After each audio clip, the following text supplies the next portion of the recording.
Lep pozdrav vsem. Danes bomo zopet skupaj ob Božji besedi, svetopisemski zgodbi, pa začnemo to naše srečanje z znamenjem križa. V imenu Očeta in Sina in Svetega Duha. Amen.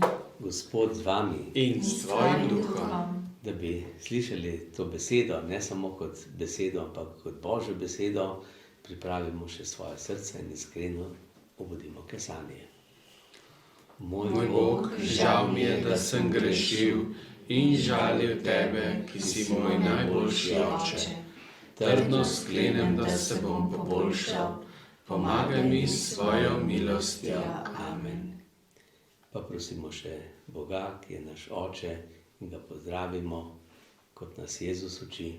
Oče naš, ki si v nebesih, posvečeno bodi tvoje ime, pridi k nam tvoje kraljestvo, zgodi se tvoja volja, kakor v nebesih, tako na zemlji. Daj nam danes naš vsakdanji kruh in odpusti nam naše dolge, kakor tudi mi odpuščamo svojim dolžnikom, in ne vpelji nas v skušnjavo, temveč reši nas hudega.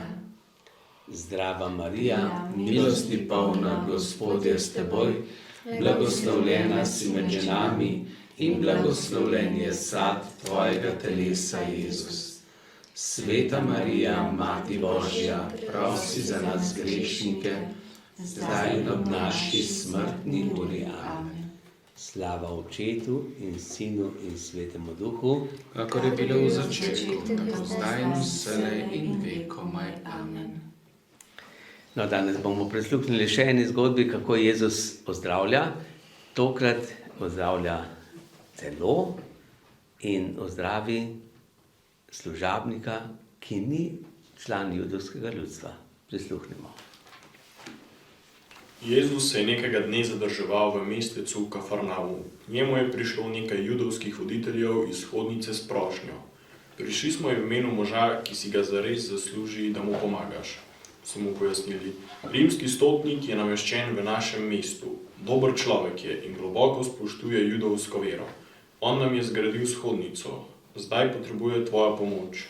Ob strani je spoštljivo stal rimski stotnik. Jezus ga je pogledal in mu namignil, naj se približa. Med pogovorom z Jezusom se je v svoji strogi vojaški drži nekoliko sprostil. Bi mi hoteli pomagati, ga je prosil stotnik. Moj služabnik, ki mi je zelo pri srcu, je zelo bolan in trpi hude bolečine. Ali naj pridem na tvoj dom, ga je takoj vprašal Jezus. Nikakor, Gospod, je vzkliknil stotnik. Nisem vreden, da bi v svoji hiši sprejel tako pomembnega človeka kot si ti. Vem, da zadostuje samo tvoja beseda in moj služabnik bo zdrav. Vojak sem, meni ukazujejo drugi in tudi sam imam vojake pod sabo. Dovolj je, da rečem, pridi in služabnik priteče. Ali pojdi tja in že gre. Vem, potrebno je samo, da ti rečeš ukaz in moj služabnik bo zdrav. Jezusa je presenetilo, da ima rimski vojak tako trdno verovan, čeprav ni bil vzgojen v zaupanju in veril v Boga tako kot Judje. V vsej deželi še nisem naletel na tako verovame, kot jo je pokazal ta mož, je rekel okoli stoječi. Nato se je obrnil k rimskemu stotniku in mu zagotovil. Pojdi domov, svojega služabnika boš našel zdravega. Zakaj zgodilo se bo, kakor si veroval. Stotnikov služabnik je prav tisto uro začutil, da je popolnoma zdrav. Njegove bolečine so prenehale. No, zdaj smo slišali, kako je Jezus zdravil stotnikovega služabnika. Kdo je to stotnik? Vojak. To je oficir, ne, ki ima 100 vojakov pod seboj. To je eno Zato je stotnik. desetarji, ima 10 vojakov pod seboj, stotnik ima 100, potem so pa naprej višji oficiri, so pa generali in tako naprej, imajo po 1000 ali pa več, polkovniki in tako naprej. Ja. No, rimski vojak je bil, stotnik je bil tam kot rimski vojak in je imel služabnike. Ne. Stotniki so imeli tudi svoje služabnike, ker so že bili tako visoko, višji oficirji. In tako tudi, ko sem jaz bil pri vojaki, smo bili tudi vojaki, pa smo tudi pomagali kakšnim oficirjem, kaj smo jim delali. Če so rabili kakšno pomoč, so nas prosili vojake za pomoč. No, tako je imel ta stotnik, je imel enega svojega služabnika in ta je zbolel in je slišal, da bi mu lahko Jezus pomagal. In kaj se je zgodilo? Kako je bilo to? Ste se slišali, poslušali? Torej, ta stotnik je poslal najprej svoje služabnike, svoje prijatelje. In to judovske prijatelje. Ta je bil dober človek. Po čem so rekli, da je bil dober? Ker jim je zgradil shodnico. Zgradil jim je molilnico, ja, shodnico.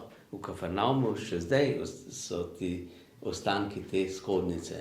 Tudi če je bil potem potres, je bila porušena shodnica in cel Kafarnaum, ampak je še en del te shodnice v Kafarnaumu. Spoštoval jih je, ne? In tako, on jih je spoštoval, je prišel tja, da služi ljudem, ne da jih izkorišča, da jih nadzira in tako naprej. No, in ker jih je imel rad, so ga tudi ljudje spoštovali in so prosili Jezusa, no, Jezus, lepo bi bilo, če bi mu ti pomagal. No, in a je Jezus pomagal? Ja, je, ker je dogovoril v njega. Ja, ampak zdaj tega služabnika ni bilo tam zraven, ne? In kaj se je zgodilo? Jezus je rekel, Ja, pridem v tebi. bom prišel, pa ga bomo zdravil. Zdravo. Ja, zdaj tukaj se pokaže, kako Bog ozdravlja. Ali lahko Bog ozdravi samo, če je Bog tam zraven, ali lahko ozdravi tudi nadaleč. Po besedi. Bog je tako in tako povsod. Ne? Bog je povsod. In Jezus je pokazal, kako lahko Bog ozdravlja. Ne? Kako on, ki je Bog in povezan eno z Očetom in Svetim Duhom, kako lahko deluje. Ne? Ni važno zdaj, a je fizično Jezus tam, se pravi takrat, ko je bil fizično, in tudi danes, ali recimo nekdo, ki prosi za zdravje ali pa za kakšno drugo milost, pomoč. Recimo lahko gre sam nekam, recimo v Lourdes, Fatimo, Medžugorje, ali pa gre v cerkev, pa moli, lahko pa drugi molijo za njega. Ne? Ali je pa nekdo v bolnišnici, pa sam sploh ne more iti nekam, pa lahko mi molimo za njega. Ne? In tako Bog da milost. Ne? In tukaj je rekel, stotnik je rekel, jaz nisem vreden, da bi ti k meni prišel. Jaz verjamem, da je tvoja beseda tako močna, da če ti samo rečeš in se bo zgodilo, kjerkoli. No, in to je vera. Se pravi, to je vera pomeni, da vem, kdo je Bog. Vem, kakšno moč ima Bog. No, in tukaj smo tudi mi, kristjani, ki se lahko tega zavedamo ali ne. Ne? Kaj pomeni? To imamo še pri Maši, ne? Da Gospod nisem vreden. Ja, no te besede, zato Jezus je tega stotnika, tega pogana je tako pohvalil, je rekel, niti v Izraelu nisem našel takšne vere. Ne? Kakšno zaupanje. Ampak to zaupanje je imel ta stotnik tudi zato, ker je imel izkušnjo. Kakšno izkušnjo? Kaj to pomeni beseda? Beseda. Danes je beseda malo pomembna, malo vredna ali pa ne, kolikokrat vam morajo starši reči, Zlorabla. ja, naredi, poslušaj, pojdi, pridi in tako naprej. Ne? Tam, ko je pa pri vojakih, je pa ena beseda in to morajo vsi tako narediti, kot reče, ne? Komanda. In to je odvisno od tistega, ki reče besedo, kako reče. Ne? Kakšno moč ima, kakšno oblast ima. Tako tudi tukaj mi, ne, po eni strani,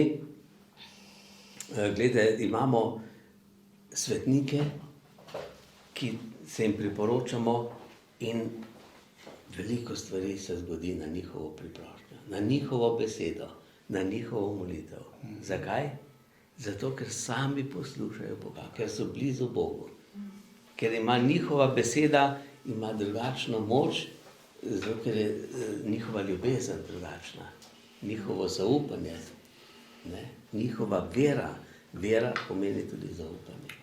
No, zato smo tudi mi poklicani, da naša vera raste, da se utrdimo v veri, da vemo, kako Bog dela. Ne? Imamo toliko čudovitih stvari, pričevanj, kaj se je zgodilo v raznih krajih, v raznih, torej po raznih ljudeh, tudi v današnjem času. Veliko čudežev se zgodi, veliko ozdravljen. Ampak, če pa pomislimo, a se vsaka molitev je uslišana? Vsaka želja, ne? Ne. Ni pa nobena molitev za manj. Tako. Ni vsaka molitev tako uslišana, kot mi želimo. Ne? Ja. Zato je važno, da mi izrazimo svojo željo, potem pa prepustimo Bogu. Naj Bog odloči. To pa se zgodi, če rečemo, zgodi se tvoja volja. Ne moja, ampak tvoja volja naj se zgodi. No in tukaj je pomembno, da vemo, da zaupamo, da je Bog tako dober, da lahko da tisto, kar je najboljše, in bo dal to, kar je najboljše, in takrat in na tak način, da je za nas najboljše. Tudi če nam ne da tega, kar mi prosimo, to lahko velikokrat starši poveste, da otroci prosijo nekaj, pa jim ne date. Ne, ker jih nimate radi, ampak ker jih imate zelo, zelo radi. Ne? In bojo dobili takrat in tisto, ko bojo lahko, ko bojo potrebovali, ko jim bo res koristilo. No, zato je pomembna torej vera, zaupanje. To pa pomeni, da vemo, kdo je Bog. Vemo, kdo je Jezus, vemo, kdo je Sveti Duh, vemo tudi, kdo so ljudje, ki so blizu Bogu, to so tudi angeli, svetniki, ker se lahko tudi njim priporočamo. No, zdaj bomo torej zmolili najprej k angelom, varuhom, potem pa zapeli pesmico, da res verujemo, živo verujemo v Jezusa. Sveti angel, varuh moj, bodi vedno ti z menoj, stoj mi noč in dan ob strani, vsega hudega me brani. Prav prisrčno prosim te, varuj me in vodi me. Amen.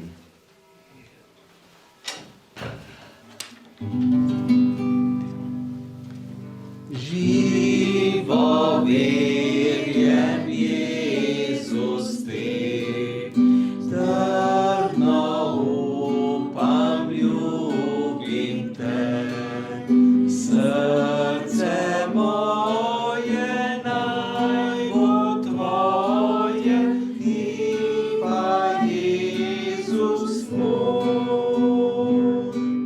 Srce moje naj bo tvoje, ti pa Jezus moj. Grehov vse, ker sam srčno, naj mi odpuščanje bo. Srce moje naj bo tvoje, ti pa Jezus moj. Srce moje naj bo tvoje, ti pa Jezus moj. Glej po tebi hrepeni in prejeti te želim. Srce moje naj bo tvoje, ti pa Jezus moj.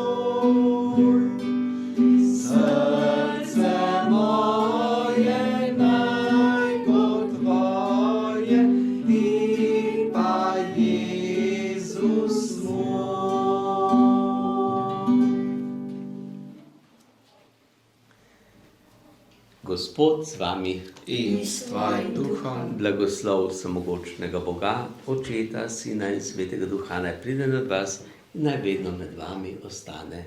Amen.